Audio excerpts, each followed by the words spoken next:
اور اس تاریخ کو جب میچ کرتے ہیں 571 سن عیسوی میں اپریل کے مہینے میں 20 تاریخ کو کون سا دن تھا، تو ٹیلی کرنے کے بعد جو چیز ملتی ہے وہ پیر کا دن تو آتا ہے۔ تو بعض روایات میں 8 ربیع الاول میچ ہو رہی ہے، بعض روایات میں 12 ربیع الاول۔ تو بہرحال جو بھی ہو، لیکن ربیع الاول شریف کا مہینہ اس بات کا سب کا اتفاق ہے کہ ربیع الاول شریف کا مہینہ حضور پاک صلی اللہ علیہ وسلم کی ولادت کا مہینہ ہے۔ اور پوری دنیا بھر میں جو عقیدت کے اعتبار سے ہم حضور کی ولادت کا دن مناتے ہیں وہ 12 ربیع الاول شریف ہے۔ اسی طرح آپ سمجھ لیں شب قدر ابھی آپ سے پوچھیں تو کب ہے؟ سارے مسلمان ساری مسجدوں میں شب قدر کب مناتے ہیں؟ 27 رمضان کو۔ لیکن کیا یہ ایگزیکٹ ہے؟ حضور پاک صلی اللہ علیہ وسلم نے فرمایا آخری عشرے کی طاق راتوں میں کوئی ایک رات ہوگی، 21، 23، 25، 27، 29، لیکن ہم نے 27 کو مضبوطی سے پکڑ رکھا ہے۔ کیوں؟ جمہور علماء نے کئی دلائل سے ثابت یہ کیا ہے کہ 27 ہی کو شب قدر ہو سکتی ہے، لیلۃ القدر کی، ان کا غالب گمان ہے، اور اکثر علماء کا اس بات پر اتفاق ہے، اور رب ذوالجلال کی سنت ہے کہ مومنین جس بات کو اچھا سمجھتے ہیں وہ اللہ کے نزدیک بھی اچھا ہوتا ہے۔ کثرت سے ایمان والے جس بات کو اچھا سمجھتے ہیں وہ اللہ کے نزدیک بھی اچھا ہوتا ہے۔ اب 12 ربیع الاول شریف کا معاملہ یہی ہے، بعض لوگ جیسی میلاد کا مہینہ آئے گا ربیع الاول کا، بہت سارے لوگ دلائل پوچھتے رہتے ہیں، میاں تاریخ تو 8 کی ہے، آپ 12 کو کر رہے ہیں، حضور کی ولادت ہی کرنا ہے تو پھر 8 کا ہے، 12 کا اختلافات ہے، لہٰذا تم کیوں کر رہے ہو اس طرح؟ ان کا مسئلہ 8 اور ربیع الاول کا نہیں ہے، ان کا مسئلہ صرف یہی ہے سوائے ابلیس کے جہاں میں سبھی تو خوشیاں مناتے ہیں، ان کا مسئلہ صرف یہ ہے کہ منانا ہی نہیں ہے۔ آپ ان دلیل پوچھنے والوں سے صرف اتنا کہیں کہ ٹھیک ہے میاں ہم 12 کو کر رہے ہیں، آپ 8 کو کر لیں، دونوں قول پر جمع ہو جائے۔ نہیں، انہیں نہ 8 پہ کرنا ہے نہ 12 پہ کرنا ہے، محض اختلاف اور انتشار لوگوں کے ذہن میں سپریڈ کرنا ہے۔ بہرحال آپ کو ایک تاریخی روایت میں نے آپ سامنے رکھی، نبی پاک صلی اللہ علیہ وسلم کی ولادت پاک ربیع الاول شریف کے مہینے میں ہوئی، اور جمہور علماء یعنی اکثر امت کا اس بات پر اتفاق ہے کہ وہ 12 ربیع الاول شریف اور پیر کا دن تھا۔ اب آگے آئیں ولادت کے مختصر حالات۔ حضور پاک صلی اللہ تعالیٰ علیہ وسلم کی والدہ ماجدہ سیدہ بی بی آمنہ رضی اللہ تعالیٰ عنہا نے خود جو روایتیں بیان کی، ظاہر سی بات ہے ماں نے جو کہا ہو اپنے بچے کی ولادت کے لیے وہ سب سے معتبر قول ہے، سب سے مستند قول ہے۔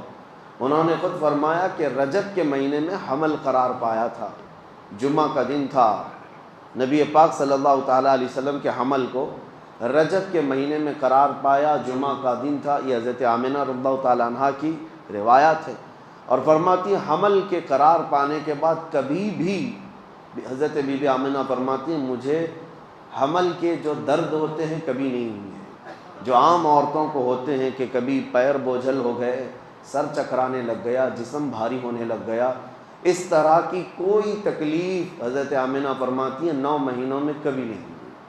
اور پلس اس پر مزید یہ کہ ہر مہینے حضرت بی بی آمنہ کہتی ہیں خواب میں کوئی نہ کوئی نبی آتے اور مجھے بشارت دے کر جاتے، کبھی حضرت موسیٰ علیہ السلام تشریف لائے، کبھی ابراہیم علیہ السلام تشریف لائے، اور پھر یہاں تک کہ سفر کا مہینہ ہوا تو جبرائیل امین علیہ السلام کی آوازیں انہوں نے سنی کہ کہہ رہے تھے کہ اے فرشتوں صف بستہ کھڑے ہو جاؤ، اللہ کا محبوب آنے والا ہے۔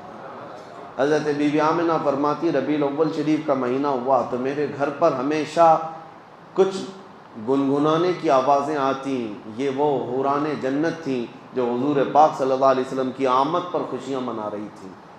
اور پھر حضرت بی بی آمنہ رضی اللہ تعالیٰ عنہ فرماتی ہیں ولادت کا دن تھا، یعنی 12 ربیع الاول شریف، اس سے ایک دن پہلے وہ کہتی ہیں اچانک میری پیشانی میں ایک درد سا ہوا، یعنی ایک جھٹکا سا ہوا، اور پھر ایک نور ظاہر ہوا، ایک روشنی نکلی، اور وہ روشنی اتنی تیز آگے بڑھتی گئی۔ حضرت آمنہ فرماتی میں مکہ میں بیٹھ کر کے ملک شام کے محلات دیکھ رہی تھی، عراق میں شہر بصرہ کو میں دیکھ رہی تھی، مکہ سے ملک شام اور بصرہ کوئی 100-200 کلومیٹر بھی نہیں، ہزاروں کلومیٹر دور ہے، اور حضرت آمنہ فرماتی ہے میں وہاں تک کے حالات کو اپنی آنکھوں سے مکہ میں بیٹھ کر دیکھ رہی تھی۔ تو حضور پاک صلی اللہ علیہ وسلم کی ولادت یہ عام ولادت نہیں تھی۔ اور پھر فرماتی ہیں کہ جب رات کا وقت گزرا اور صبح صادق سے پہلے میرے گھر میں 3 عورتیں آئیں اچانک۔ میں گھبرائی کہ مکہ کا محلہ اس وقت سنسان تھا، میرے گھر میں 3 عورتیں آئیں۔ میں نے ان سے پوچھا کہ آپ کون ہو؟ تو ان میں سے ایک خاتون نے کہا میں بی بی آسیہ ہوں، اور ایک نے کہا میں بی بی مریم ہوں، اور ایک نے کہا میں حوا ہوں۔ یہ 3 مقدس مائیں پوری کائنات کی جو سب سے زیادہ پاکیزہ خواتین میں شمار کی جاتی ہیں، اور وہ بشارت دیتی ہوئی آئیں کہ ہم تمہارے بیٹے کی دایا بن کر کے آئیں۔ پھر نبی پاک صلی اللہ تعالیٰ علیہ وسلم کی ولادت پاک ہوئی۔ حضرت بی بی آمنہ فرماتی ہیں اچانک کمرے میں ایک تیز روشنی بجلی جیسی چمکی، اور پھر حضور پاک صلی اللہ تعالیٰ علیہ وسلم ظاہر ہوئے، اور اس حالت میں ظاہر ہوئے کہ غسل دیے ہوئے تھے۔ کوئی دنیا میں بچہ اس طرح نہیں آتا، لیکن حضور پاک صلی اللہ علیہ وسلم غسل دیے ہوئے تھے، اور کسی نے حضور پاک کے جسم کو نہیں دیکھا۔ حضرت بی بی آمنہ فرماتی ہیں وہ سجدے کے عالم میں تھے، اور تیز خوشبو پورے کمرے میں مہک رہی تھی۔ اور اس کے بعد حضرت بی بی آمنہ فرماتی ہیں میں نے اپنے بیٹے کے چہرے پر نظر ڈالی تو دیکھا سرما بھی لگایا ہوا ہے اور عطر میں بھی معطر ہے، اور اچانک پھر 3 لوگ میرے گھر کے اندر داخل ہوئے۔ آتے ہی میں ان کو نہیں پہچانتی تھی، وہ 3 اللہ کے فرشتے تھے۔ انہوں نے حضور پاک صلی اللہ علیہ وسلم کو اٹھایا، اور ایک بہت بڑی تشت، ایک بہت بڑی تھال وہ اپنے ساتھ لائے تھے۔